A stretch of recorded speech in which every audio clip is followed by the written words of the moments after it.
Oke, jumpa lagi guys di channel Uncle Sam Pisang. Sekarang kita berada di part 2, tanam priakata dalam polybag, sahabat. Oke, sekarang Uncle tengah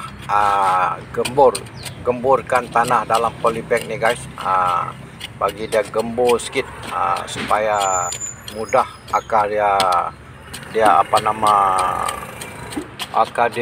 mudah bercambah guys. Ini bibit dia guys.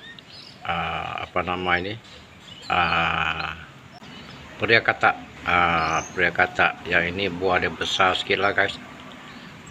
Kalau Anda susah untuk mendapatkan bibitnya, sahabat, Anda boleh kliklah dekat produk dekat situ untuk mendapatkannya. Ini dia bibit dia guys. Kita coba buka dia, tengok.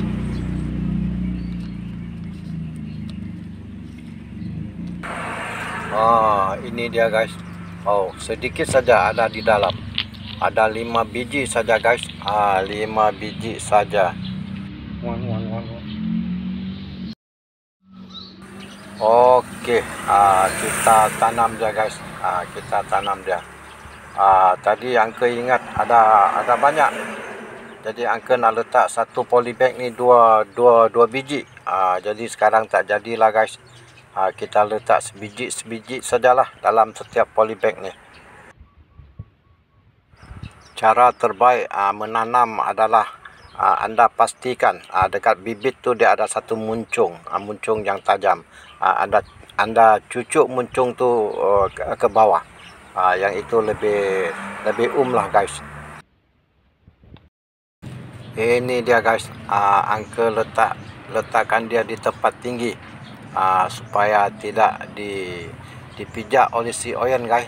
Kalau tidak, habis baru tumbuh dia akan pijak, jadi bibit tu akan patah semua guys.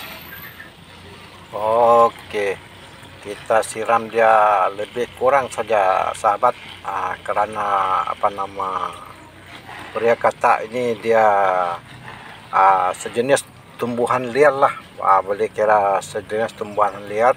Jadi dia tidak memerlukan air yang banyak. Hati-hati guys. Pastikan airnya tidak berlebihan supaya bibitnya tidak reput.